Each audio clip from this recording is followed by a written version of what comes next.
Quando os portões do Vaticano se fecharam pela última vez, um idoso cardeal de 86 anos, vindo de um país pobre da África, carregava um segredo que poderia mudar para sempre o rumo da Igreja Católica.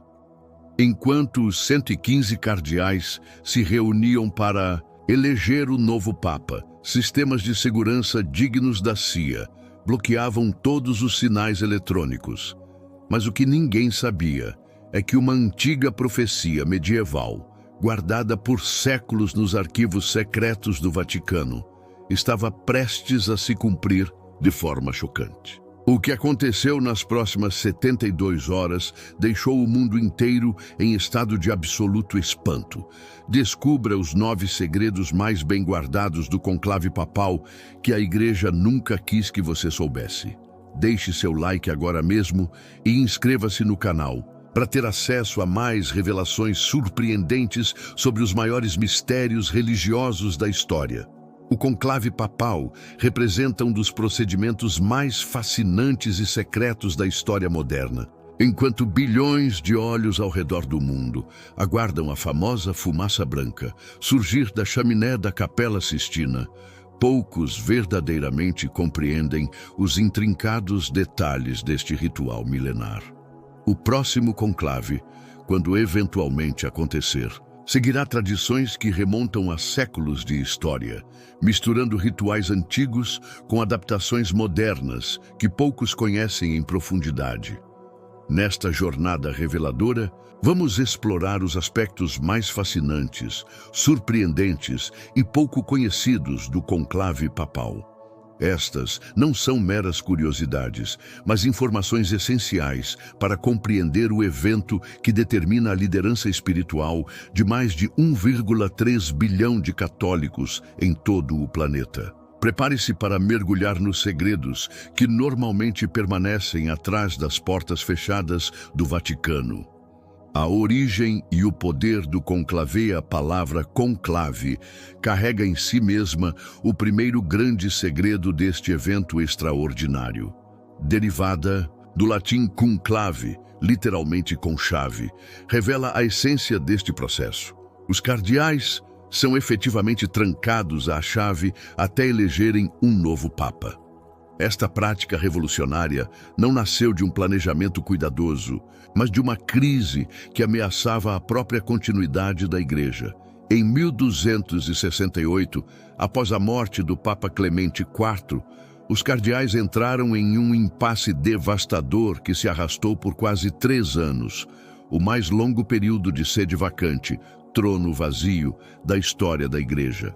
Enquanto os poderosos cardeais desfrutavam do conforto de Viterbo, uma cidade próxima a Roma, negociando e barganhando sem chegar a consenso, o mundo católico permanecia sem liderança. A situação atingiu um ponto crítico quando os cidadãos, exasperados de Viterbo, tomaram uma medida drástica. Trancaram os cardeais no Palácio Papal, reduziram drasticamente sua alimentação e, no ápice da frustração, até mesmo removeram parte do telhado, expondo os prelados relutantes às intempéries. Foi esta pressão extraordinária que finalmente resultou na eleição do Papa Gregório X em 1271. Impressionado com a eficácia desse método radical, Gregório X formalizou o processo em 1274. Transformando uma medida desesperada em uma tradição sagrada que perdura até hoje, embora com condições significativamente mais humanas. O conclave moderno mantém o princípio fundamental de isolamento, mas substituiu os métodos medievais por um sistema sofisticado de sigilo e reclusão. O poder transformador do conclave reside justamente neste isolamento extremo.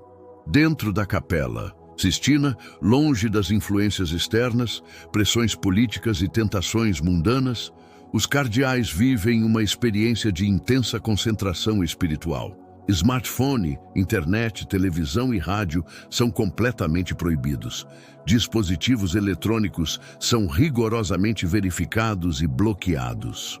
O mundo exterior simplesmente deixa de existir. Esta separação radical não é mero protocolo. é a própria essência do conclave.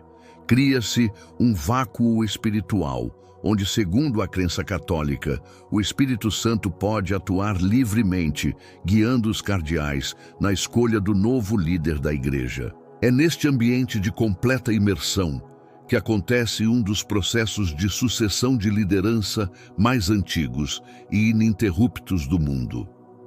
O código secreto de comunicação, a famosa fumaça que emerge da chaminé da Capela Sistina, representa apenas a superfície de um elaborado sistema de comunicação desenvolvido ao longo de séculos. Essa tradição, que atrai multidões à Praça São Pedro, esconde nuances fascinantes que poucos observadores casuais compreendem. Originalmente, a cor da fumaça era produzida de forma rudimentar. As cédulas de votação eram queimadas junto, com palha seca para produzir fumaça preta, indicando que nenhum candidato havia sido eleito, ou palha úmida para fumaça branca, anunciando a eleição bem-sucedida. Este sistema impreciso frequentemente gerava confusão, com fumaça de tonalidade ambígua, deixando o mundo em suspense. A revolução tecnológica finalmente alcançou este ritual ancestral em 2005, após a morte de João Paulo II. O Vaticano implementou um sistema moderno usando compostos químicos específicos que produzem sinais inequívocos, aditivos contendo enxofre, zinco e potássio para fumaça preta. Uma mistura de clorato de potássio, lactose e resina de pinheiro para a fumaça branca. Uma pequena estufa elétrica foi instalada ao lado do forno tradicional para garantir uma combustão adequada destes componentes. Mas o verdadeiro segredo está na comunicação interna durante o conclave. Enquanto as câmeras do mundo focam na chaminé, dentro da Capela Sistina, desenvolve-se um ritual meticulosamente coreografado. Após cada votação infrutífera, as cédulas são perfuradas com uma agulha através da palavra eligo, eu elejo, e unidas por um fio antes de serem queimadas. Um procedimento simbólico que representa a continuidade do processo e a interconexão dos votos cardinalícios.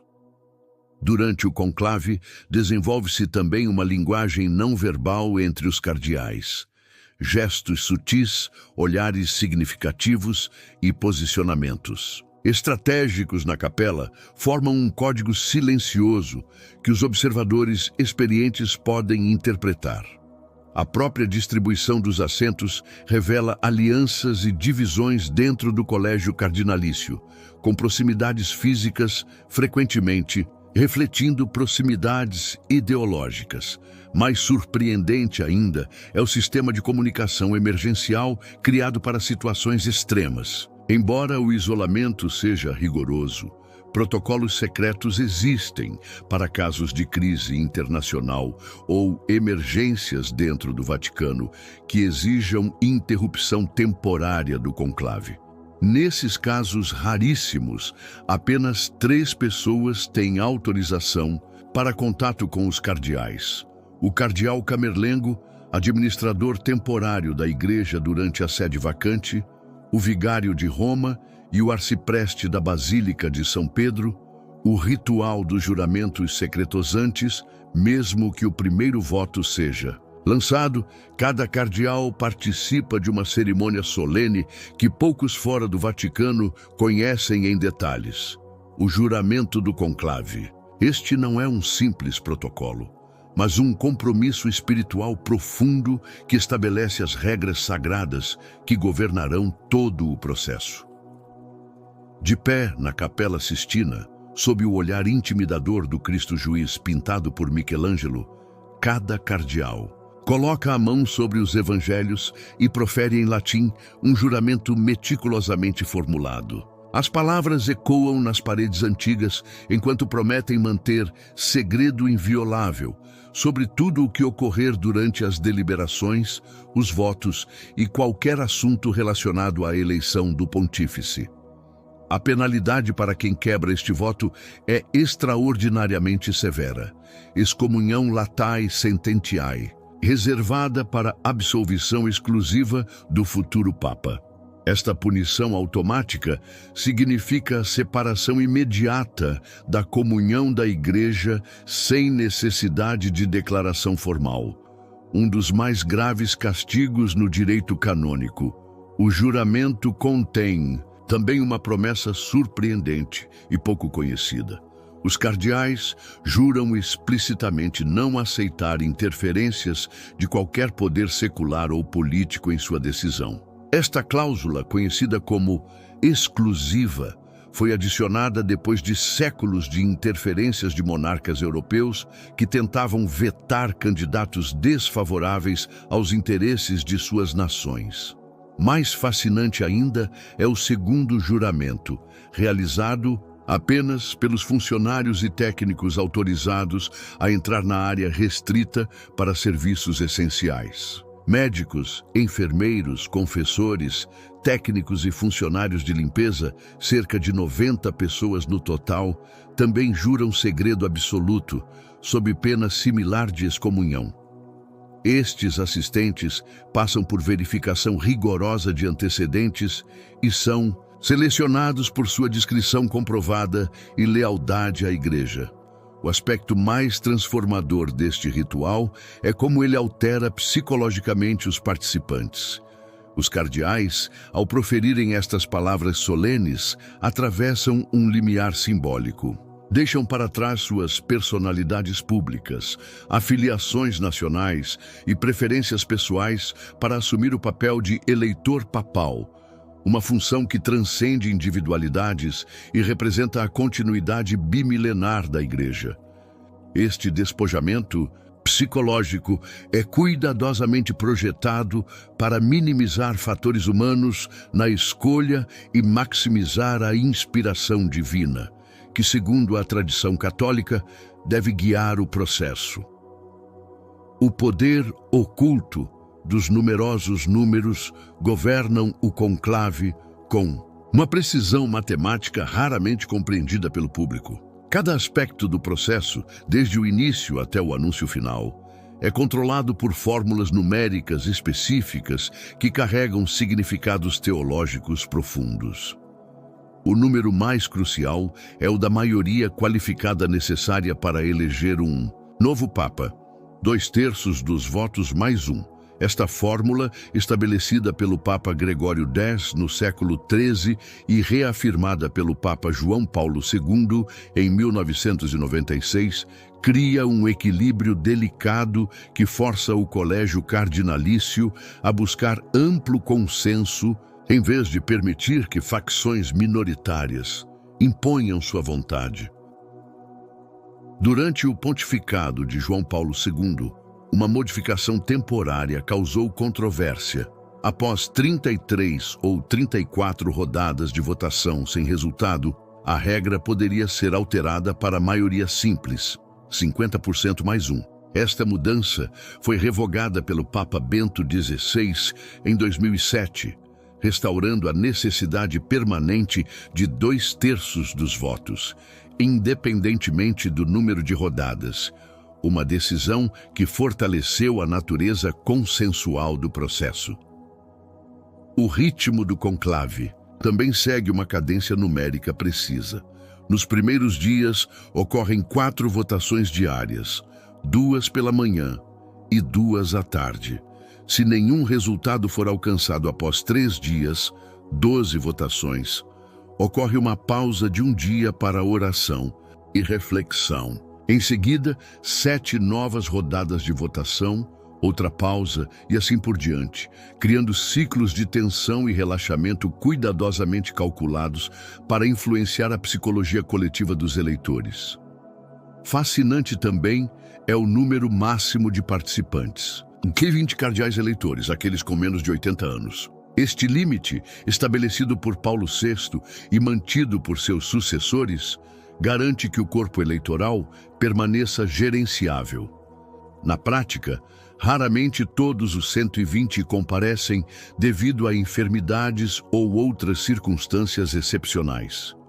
Menos conhecido É o sistema de 3 cardeais escrutinadores, selecionados por sorteio a cada votação, junto com 3 revisores e 3 enfermeiros, para coletar votos dos cardeais doentes. Este grupo de 9 cardeais, renovado a cada rodada, previne concentração de poder e manipulação dos resultados. O complexo procedimento de contagem inclui verificações triplas, perfuração das cédulas e registro meticuloso dos resultados. A própria cédula de votação apresenta uma precisão matemática em seu design. Um retângulo dobrável, onde se lê Eligo in summum pontificem, elejo para sumo pontífice, na parte superior, com espaço para um único nome na parte inferior. Os cardeais são instruídos a disfarçar sua caligrafia para preservar o anonimato, outro mecanismo para minimizar influências pessoais e políticas no processo. A vigilância tecnológica contra a espionagem na era digital. O conclave enfrenta desafios de segurança sem precedentes. O Vaticano implementou um sistema de contra-espionagem que rivaliza com agências de inteligência governamentais, combinando tecnologia avançada com métodos tradicionais para garantir o sigilo absoluto das deliberações.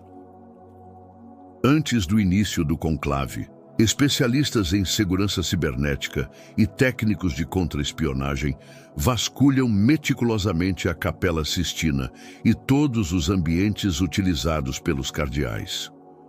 Utilizam equipamentos de varredura eletrônica de última geração para detectar qualquer dispositivo de escuta ou transmissão. Esta varredura é repetida diariamente durante todo o período do conclave. A Casa Santa Marta, residência temporária dos cardeais durante o processo, é equipada com um sofisticado sistema de bloqueio de sinais. Inibidores de frequência impedem transmissões não autorizadas e uma rede fechada de circuito interno de televisão monitora constantemente corredores e áreas comuns.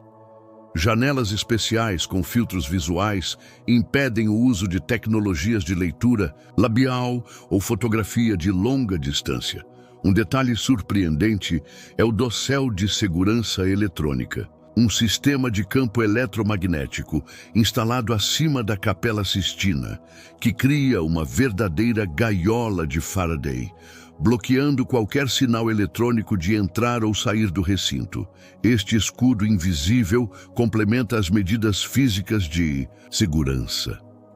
Mais impressionante ainda é o protocolo para verificação pessoal. Cada cardeal e funcionário autorizado passa por um portal detector semelhante aos de aeroportos, mas muito mais sensível, capaz de identificar até mesmo os menores dispositivos eletrônicos. Bolsos são verificados, vestes são examinadas e até mesmo os famosos solidéus, pequenos chapéus, cardinalícios, são inspecionados. A vigilância se estende ao espaço aéreo sobre o Vaticano. Durante o conclave, uma zona de exclusão aérea é estabelecida em cooperação com o governo italiano, proibindo voos de drones, helicópteros ou aeronaves de baixa altitude sobre a área. Radares militares monitoram continuamente qualquer violação deste espaço protegido. No entanto, a medida mais eficaz combina alta tecnologia com tradição. O juramento de sigilo.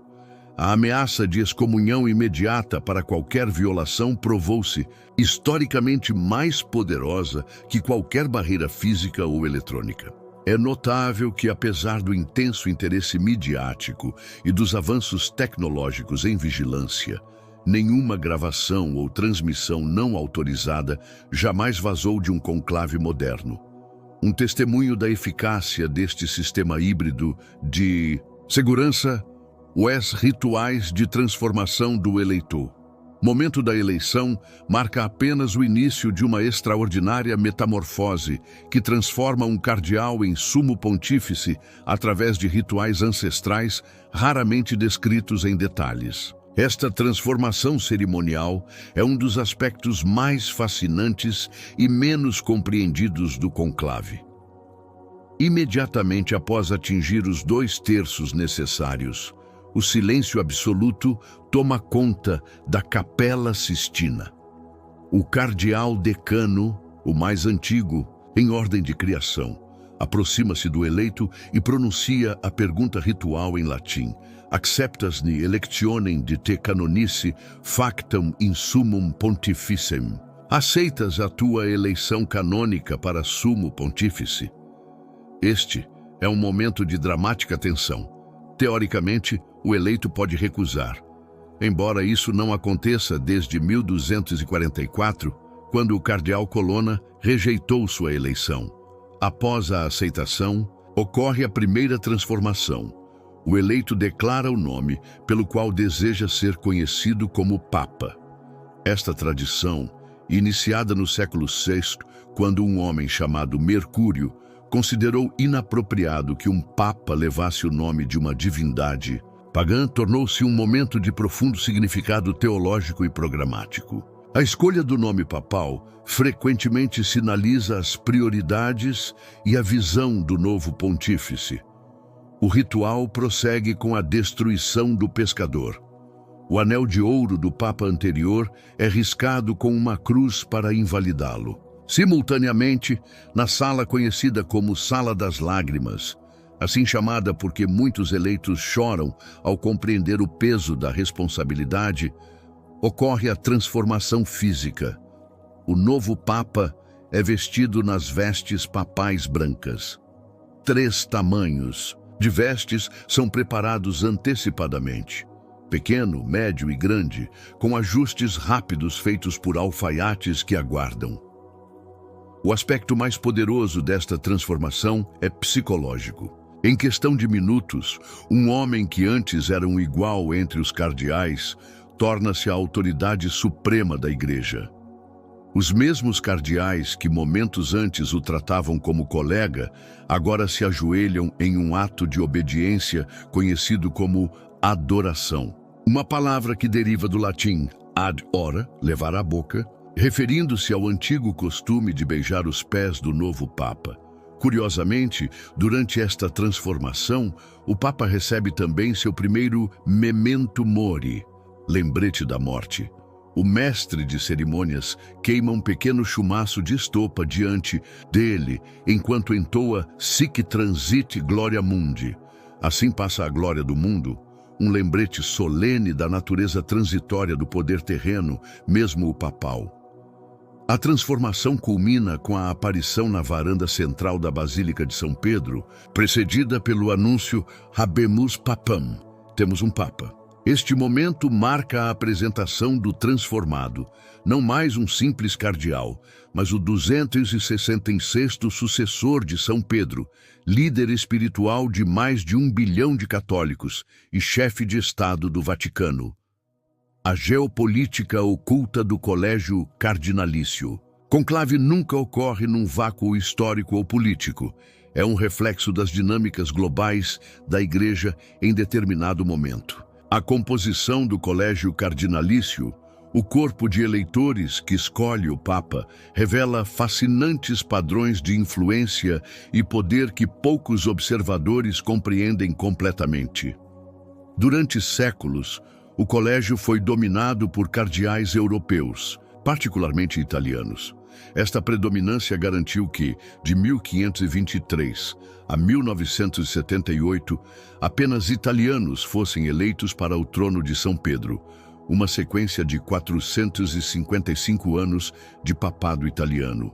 A eleição do polonês Karol Wojtyła, João Paulo II, em 1978, sinalizou uma mudança sísmica neste padrão, refletindo a crescente globalização da Igreja. Cada Papa tem o poder de remodelar drasticamente o equilíbrio geopolítico do colégio, através das nomeações cardinalícias. Este poder, talvez o mais estratégico à disposição de um pontífice, permite influenciar a direção futura da Igreja mesmo após sua morte. João Paulo II, durante seu longo pontificado de 26 anos, nomeou 231 cardeais de 69 países. uma internacionalização sem precedentes que transformou fundamentalmente a dinâmica do conclave.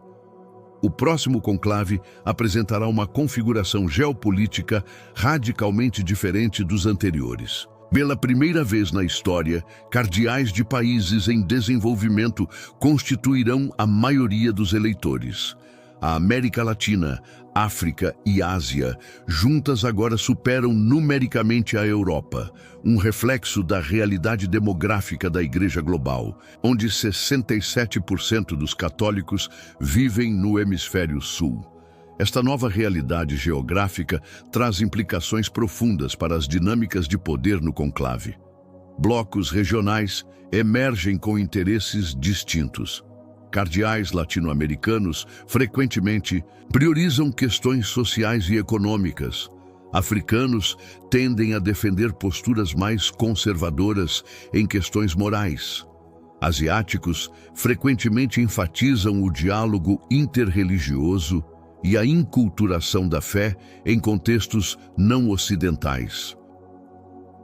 O fator linguístico adiciona outra camada de complexidade. Durante os dias de deliberação, conversas informais, onde alianças são formadas e consensos construídos, acontecem predominantemente em italiano, espanhol e inglês. Cardeais fluentes nestas línguas possuem vantagem significativa nas negociações informais, que frequentemente determinam o resultado final. A habilidade de comunicar-se efetivamente através de barreiras linguísticas e culturais tornou-se um critério não oficial, mas crucial para potenciais candidatos ao papado. Um aspecto particularmente fascinante é o surgimento de cardeais eleitores, figuras influentes dentro do colégio que, embora raramente sejam candidatos, eles próprios, exercem poder extraordinário na formação de consenso em torno de determinados nomes. Estes kingmakers eclesiásticos operam nos bastidores, organizando reuniões informais, testando apoios e construindo coalizões, um processo que começa muito antes da morte ou renúncia do Papa reinante. Surpreendentemente, estudos históricos revelam que o cardeal, considerado favorito antes do conclave, raramente é eleito, um fenômeno tão consistente que gerou o ditado italiano: quem entra papa no conclave, sai cardeal. Esta dinâmica reflete a natureza complexa e frequentemente imprevisível das deliberações, onde candidatos de consenso muitas vezes emergem apenas depois de vários escrutínios inconclusivos. Os preparativos secretos para o próximo conclave muito. Antes da morte ou renúncia de um papa, preparativos discretos, mas intensos, já estão em andamento para o próximo conclave. Este planejamento meticuloso, raramente discutido publicamente, revela a extraordinária previsão institucional da Igreja Católica, uma organização que pensa em termos de séculos, não apenas anos ou décadas. O primeiro elemento deste planejamento são os procedimentos médicos. Uma equipe de médicos de elite permanece constantemente de prontidão no Vaticano, equipada para monitorar a saúde do pontífice e documentar oficialmente o momento exato da morte, quando ocorrer. O protocolo inclui a confirmação tradicional do falecimento, 3 leves batidas na testa do Papa com um pequeno martelo de prata, chamando-o por seu nome batismal 3 vezes. Apenas após nenhuma resposta a este ritual, o camerlengo pronuncia oficialmente Vere Papa Mortuus Est. Verdadeiramente o Papa está morto. Simultaneamente, um elaborado protocolo de comunicação é ativado. Uma lista hierarquizada de oficiais do Vaticano é notificada em sequência precisa, começando pelo secretário de Estado e o decano do Colégio Cardinalício. Sistemas redundantes garantem que a notícia chegue rapidamente a todos os cardeais ao redor do mundo, ativando sua obrigação canônica de dirigir-se imediatamente a Roma. Nos bastidores, uma notável operação logística começa a funcionar.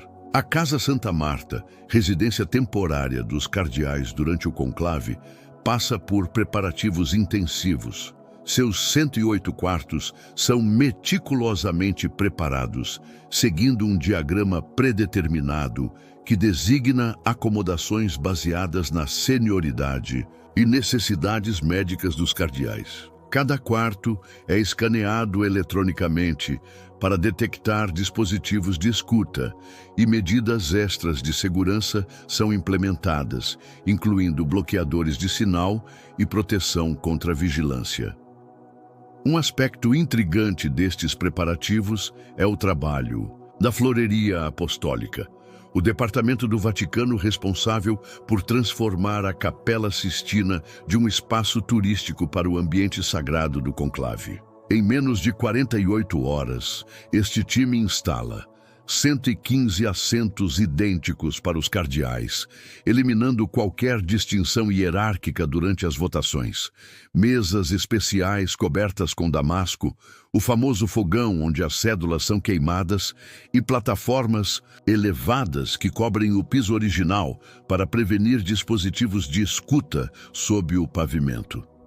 Simultaneamente, alfaiates do Vaticano preparam um conjunto de vestes papais em 3 tamanhos diferentes: pequeno, médio e grande. Estas vestes brancas, junto com os famosos sapatos vermelhos papais, ficam prontas na Sala das Lágrimas, o pequeno aposento adjacente à Capela Sistina, onde o novo Papa se vestirá pela primeira vez após sua eleição.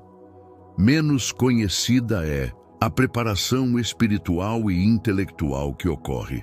Cardeais recebem dossiês confidenciais sobre o estado da Igreja Global, incluindo relatórios detalhados sobre finanças do Vaticano, estatísticas de crescimento, declínio da fé em diferentes regiões e análises de desafios emergentes. Estes documentos, conhecidos informalmente como Estado da Igreja, fornecem um quadro comum para as deliberações sobre as qualidades necessárias no próximo pontífice. Talvez o mais extraordinário destes preparativos seja a ativação do DU, Escritório de Transição Papal, uma equipe discreta de oficiais do Vaticano que prepara todos os documentos oficiais necessários para a transmissão de poder. Isto inclui a redação preliminar da primeira bênção Urbi et Orbi, à cidade e ao mundo, deixando espaços em branco para o nome escolhido pelo novo Papa.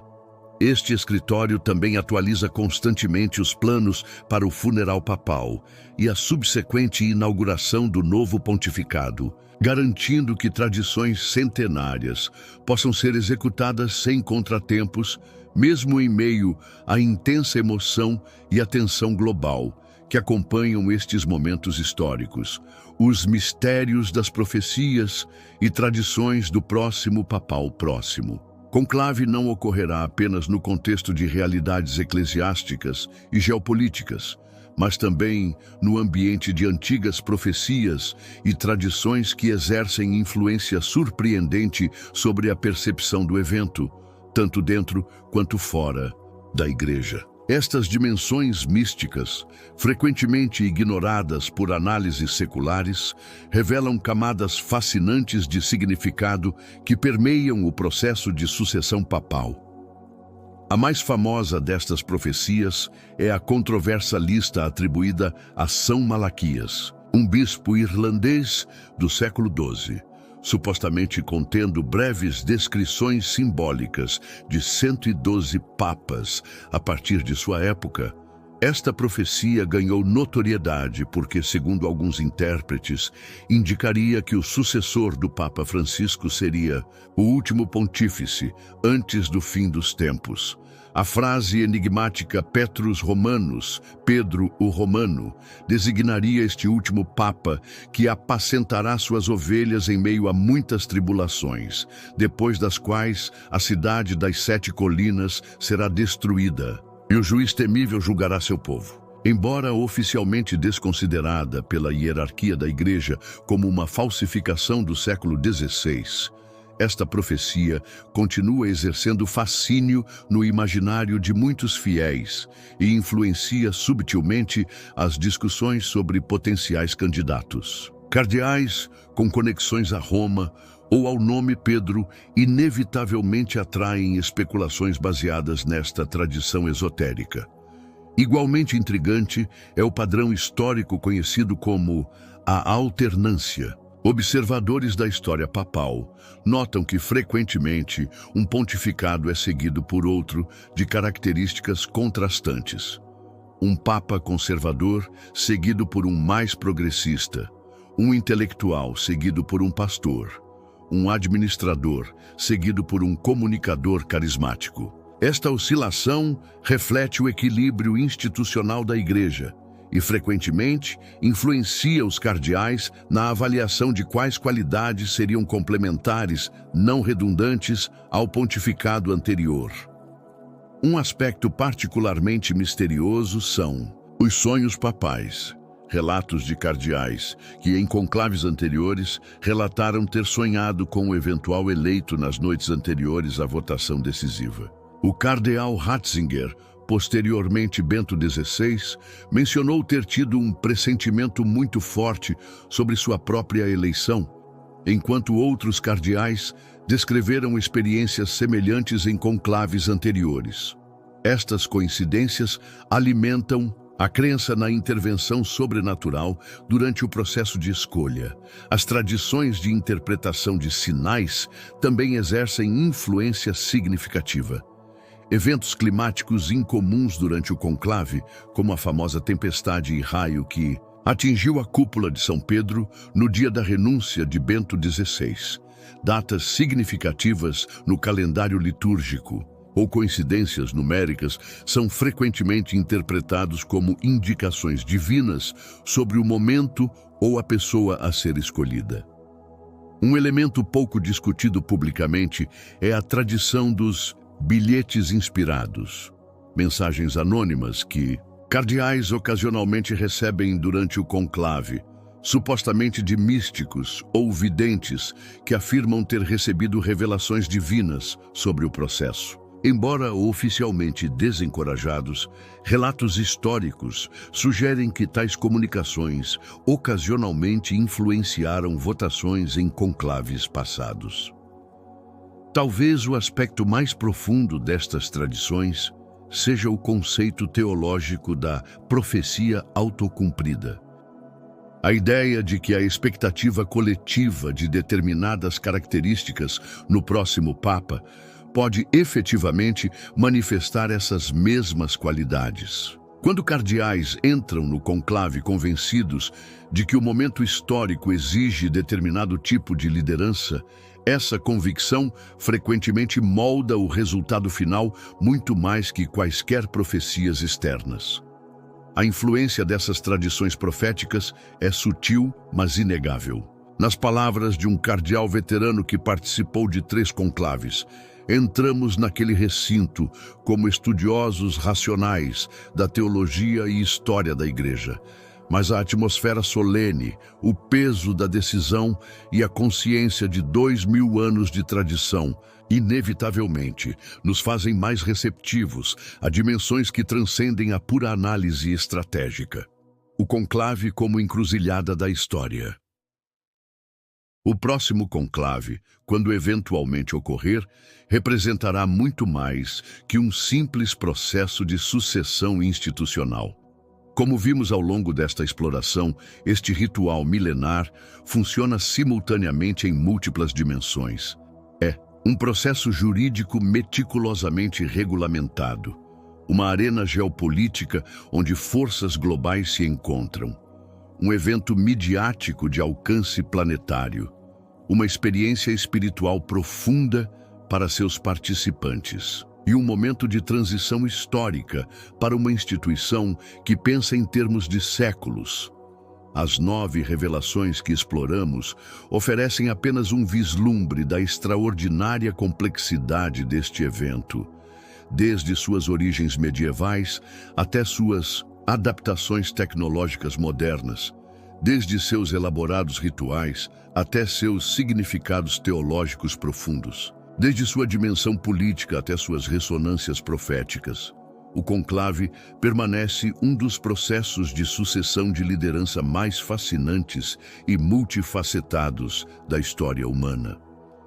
Talvez o aspecto mais extraordinário do conclave seja precisamente esta capacidade de sintetizar aparentes contradições.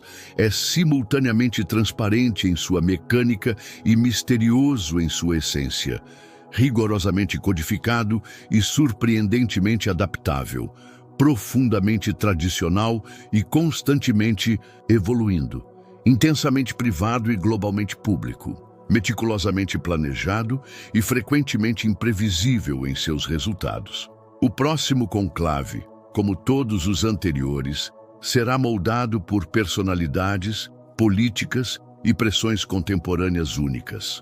No entanto, seu poder duradouro reside precisamente em transcender essas contingências para conectar-se a uma continuidade institucional que remonta 2 milênios. Quando a fumaça branca finalmente emergir da chaminé da Capela Sistina, anunciando ao mundo a eleição de um novo Papa, este momento representará o culminar não apenas de dias de deliberação, mas de séculos de tradição evoluindo em resposta às necessidades de cada era.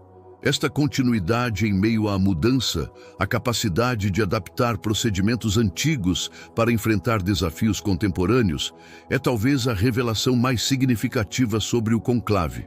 Em um mundo caracterizado pela instantaneidade digital e horizontalidade democrática, o conclave permanece deliberadamente lento, hierárquico e analógico em seus procedimentos essenciais. Esta aparente anacronia não é um defeito, mas uma característica deliberada que reflete uma instituição que se vê como guardiã de verdades eternas, não apenas tendências passageiras. Como observou certa vez um historiador do Vaticano, a Igreja pensa em séculos, não em ciclos eleitorais. O conclave encarna perfeitamente esta perspectiva de longo prazo, um processo que conecta o passado ao futuro através de um presente carregado de significado histórico. Quando os cardeais finalmente se reunirem para escolher o próximo sucessor de Pedro, estarão participando não apenas de uma eleição, mas de um ritual que transcende qualquer indivíduo ou momento histórico específico. Para aqueles que contemplam o próximo conclave, seja como fiéis católicos, observadores interessados ou estudiosos da história, estas 9 revelações oferecem uma perspectiva mais profunda sobre um evento frequentemente retratado superficialmente pela mídia contemporânea. Compreender as dimensões históricas, procedimentais, geopolíticas, simbólicas e espirituais do conclave permite apreciar sua verdadeira significância como uma das mais extraordinárias intersecções entre tradição e adaptação, poder e espiritualidade, história e profecia na experiência humana. O próximo conclave, como todos antes dele, será simultaneamente um fim e um começo, o encerramento de um capítulo na história da Igreja e a abertura de outro. Naquele momento em que o cardeal protodiácono aparecer na varanda central da Basílica de São Pedro e pronunciar as palavras Habemus Papam, o mundo testemunhará a mais recente iteração de uma das tradições ininterruptas mais antigas da civilização ocidental. Uma tradição que continuará a evoluir enquanto permanece fundamentalmente fiel às suas origens milenares.